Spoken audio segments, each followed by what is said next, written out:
Hey guys, Robert here. It is Sunday, November 2nd. I am digging some dahlia tubers, but that's not why I wanted to make a video. I think there's very few videos as dull as digging dahlia tubers. So it's been a pretty crappy week for a few different reasons. So last night, of course, if you're in the GTA, you've had a lot. You've probably watched the game. The Jays just lost. It was a great series, great baseball series, but of course, my Blue Jays did not complete the job. They did not win the World Series. It's no secret that things in Canada are going downhill pretty quickly, and I'm seeing that in construction.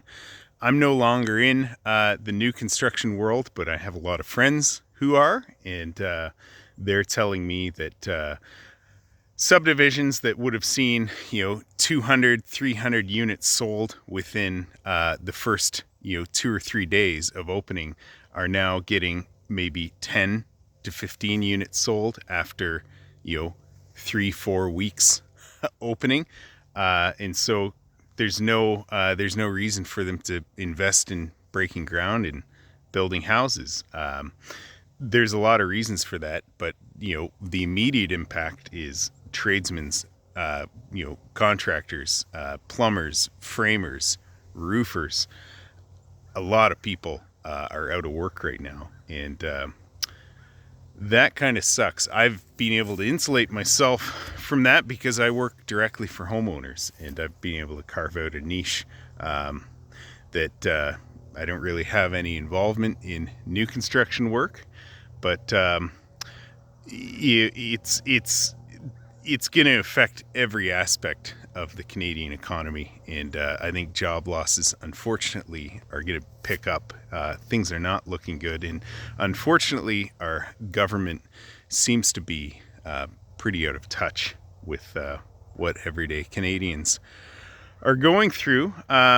So at least we had the Blue Jays.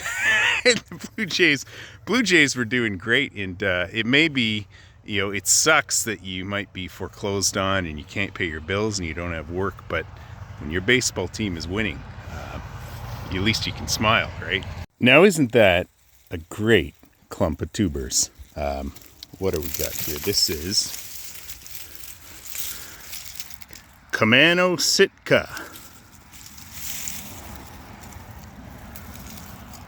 Beautiful. It's worth pointing out that tubers are not only flowers, good for flowers, but they're good for food. So if you want to buy some tubers, you can eat them, you can plant them, you can do whatever you want with them. Send me a message. So I said there were a few things that happened that really sucks. So a weasel got into my chicken coop. Unfortunately, I had a malfunctioning door. We were away, and I've got 2 doors. These are survivors. So I've got this door, which was solar powered, and I had a door on the inside. That door failed, and the weasel, whether it was here, dug underneath and managed to wipe out about 12 of our chickens. So I'm no longer free ranging them until I'm going to keep them inside until I find the weasel, but I'm working on another coop. But in the meantime, I've got some roofing steel. Even still, this is the other night. I had the tractor here and tried to dig in again. Of course, they're safe as long as they're in their upper coop. I've got a door there, but use some tin to close up their lower entrance to keep the weasel out. I can't stand weasels. I think the one thing about weasels that make it the hardest is it just seems like a sport for them. They don't even eat the chickens, they just kill them. So you just have a pile of dead chickens. Hard to watch, hard to clean up. Really unfortunate, but you learn and you improve, and hopefully doesn't happen again.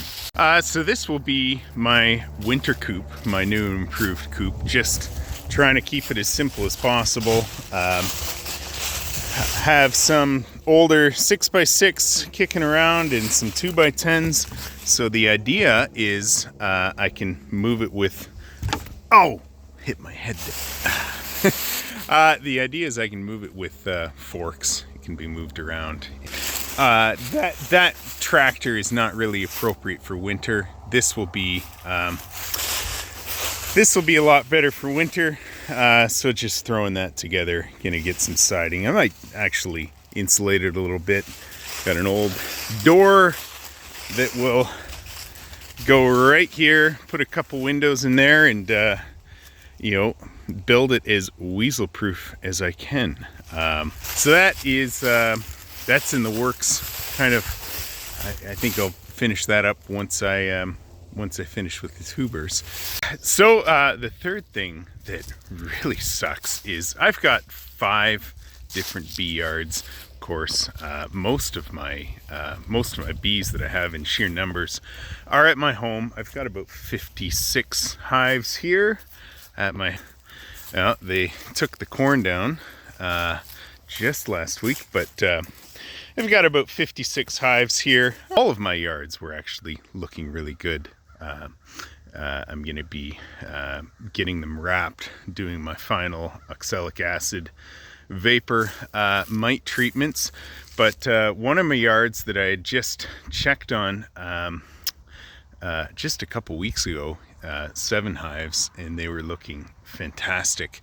A bear hit, and I got word and thought, well, I can get over and move any survivors, but the bear took out the fence and actually took out all of the hives, so there were no surviving hives. So to lose 7 hives at this point of the year, really strong, really great hives going into winter, really sucks. Had an electric fence, but there's no guarantees that electric fence will actually stop a bear. If they're hungry, they can just push it over. So that kind of stunk, but that's beekeeping. You don't count your nukes before they're sold. I'm gonna keep going. You gotta keep going, and hopefully I won't lose any more. Losing hives to you're always gonna lose hives, but losing strong hives to bears always hurts. I think that's my 4th time. I haven't lost that many in one bear attack, but it sucks. Anyway, I'm gonna get to work here. Thought I'd give a little update. There won't be any baseball on the horizon, so hopefully I'll have some more time. What are you doing? Even now, we've got wasps. Wasps are trying to get in the hive still. It is getting dark early. I think it's only 4:30, but it's getting pretty dark here as I continue digging. Deer season for shotgun where I am opens up tomorrow, which is very exciting. Hoping I've got plenty of really nice bucks coming to my stand, so hoping I'll make quick work of the day and then be able to come back out and continue lifting tubers out of the ground. Anyway, hope you guys are doing well. If you're a Blue Jays fan, I hope you're recovering after that heartbreaking loss. Have a good evening. Bye for now.